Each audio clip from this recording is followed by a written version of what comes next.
Eu acho que é do interesse de todos nós ter uma ideia, olhar um pouquinho para trás, não muito lá para trás, prometo, nós não vamos começar lá na Grécia Antiga. Nós vamos começar alguns dias só atrás.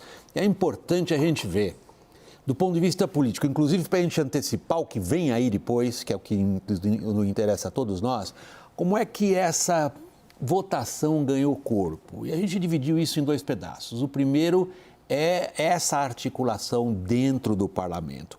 É a ela que nós vamos dedicar agora numa reportagem de Marina Demore. Arthur Lira chegou ao plenário confiante na aprovação da reforma tributária. Trabalhamos muito para isso. Se nós não estivéssemos acreditando, não estaríamos pautando.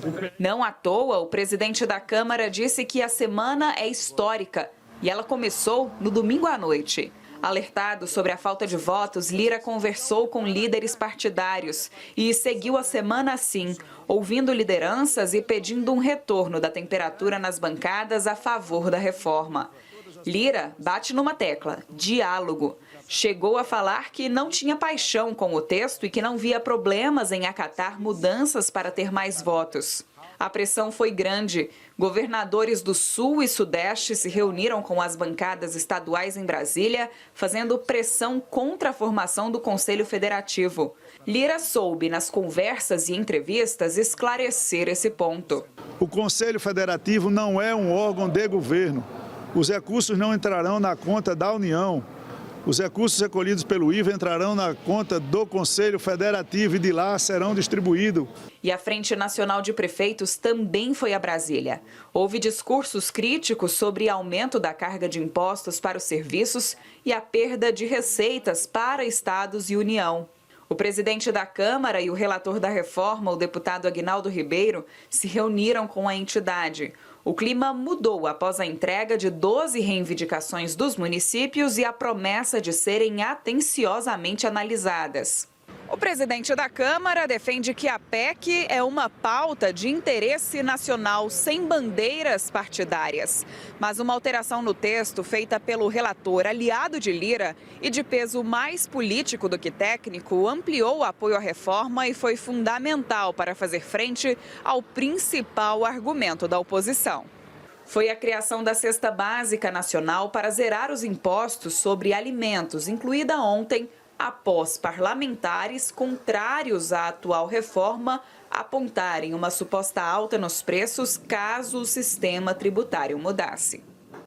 Vocês terem uma ideia da complexidade de tudo isso, tudo que vocês assistiram até aqui pela Marina Demore tem a ver com as articulações dentro do parlamento.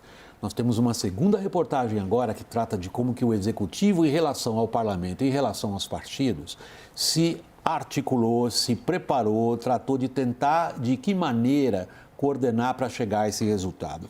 No meio desse caminho tinha um problema político sério, que era a indicação do deputado Celso Sabino à frente da pasta do turismo. Isso envolvia uma série de compromissos, sobretudo com a União Brasil, que tiveram que ser trabalhados com cuidado.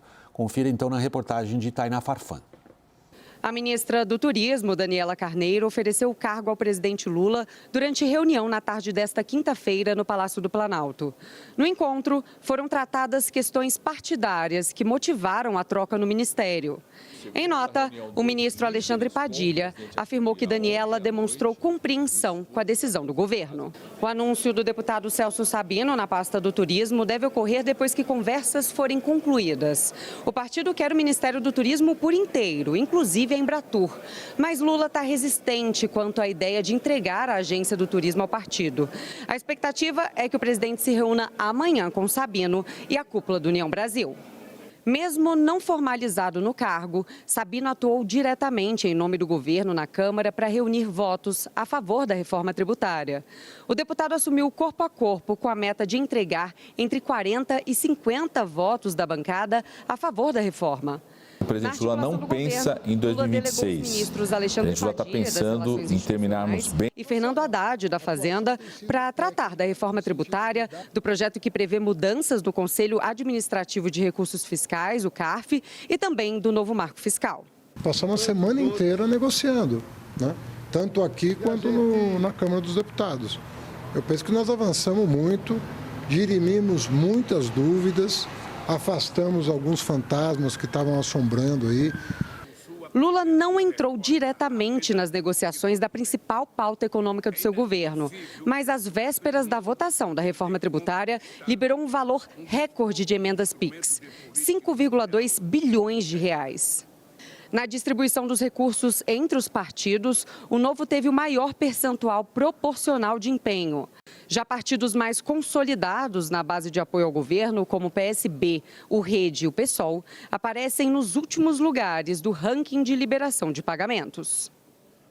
Vamos lá então a nossa roda, Daniel. Eu tinha interrompido você antes da gente ir para as duas reportagens. A gente consegue, Daniel, ter uma ideia do ponto de vista político quais foram as principais concessões feitas, fora as emendas, tá? Você já colocou elas ali com bastante ênfase. A gente consegue identificar, por exemplo, sobretudo diante do Pacto Federativo? A gente teve duas alterações no texto que eu acho que foram muito importantes nesta reta final. Primeira, a desoneração completa da cesta básica, porque o que se tinha de início no texto original era que a cesta básica pagaria 50% do IVA cheio, e isso nos cálculos de várias entidades, principalmente da Abras, que reúne os supermercados, significaria um aumento da tributação e, consequentemente, de preços para os consumidores. Houve uma reação que, no entender do governo, do próprio relator, foi exagerada, mas conseguiu colocar o bode na sala. E como é que isso foi retirado? Baixando para zero o IVA de cesta básica. Outra foi a inclusão de alguns setores da economia, hotelaria, turismo, aviação regional, alguns elementos ali do agro que ainda não estavam contemplados na alíquota diferenciada, que também por si só subiu. Havia uma previsão de 50% de desconto sobre o IVA cheio, esse desconto subiu para 60%. Como se vai resolver isso? Porque você está frustrando uma arrecadação potencial. Será que a alíquota cheia vai ter que subir para compensar? Me lembrou até aquela história da desoneração da folha de pagamento, né? Que vai entrando setores, começou com 10, vai parar em 70. Né? Aí outro ponto que também foi uma concessão importante para os estados e trouxe São Paulo, e como o Creomar dizia, toda essa reação de Bolsonaro ao apoio de Tarcísio de Freitas à reforma tributária, envolve a definição do Conselho Federativo, ou seja, quem vai ficar, no final das contas, gerindo a arrecadação da parte dos estados e dos municípios. No final das contas, os estados mais populosos, como São Paulo mesmo, conseguiram uma voz maior nesse colegiado. Para ter qualquer aprovação ali, vai ter que se ter 60% dos estados, com uma ponderação ali populacional também, então favorece um pouco mais São Paulo em relação ao texto original, e isso levou a votos decisivos, porque o apoio de Tarcísio de Freitas não foi só transformado em apoio de São Paulo. Foi decisivo para que o Republicanos, que tem 41 votos e acabou dando, se eu não me engano, 36, votasse a favor da reforma tributária também. Você está trazendo um ponto relevante que não é só a questão da distribuição dos pesos das bancadas nessa votação, mas é a questão do temor que muitos tinham, Creomar, que esses dois fundos, na mão da União, violassem o Pacto Federativo. Passou esse temor? Olha, William, me parece que de primeira medida esse temor foi contido. E aí eu acredito que um elemento muito importante desse processo de discussão que chega a possibilidade de ter um texto aprovado em primeiro turno de reforma tributária, é que a gente tem uma lição daquilo que a política tem de melhor em termos de lógica democrática, que é você possuía uma posição inicial muito bem costurada entre o Ministério da Fazenda e a mesa diretora da Câmara dos Deputados, e num processo de negociação muito aberto dentro das ferramentas que cada um dos lados tinha, foram feitos os ajustes. As concessões feitas aos governadores, aos prefeitos, e isso se expressou inclusive na fala do relator do grupo de trabalho, o deputado Aguinaldo, quando agradeceu não só aqueles que apoiaram o texto, quando mencionou também aqueles que foram contrários ao texto, dizendo, olha, a crítica faz parte do processo.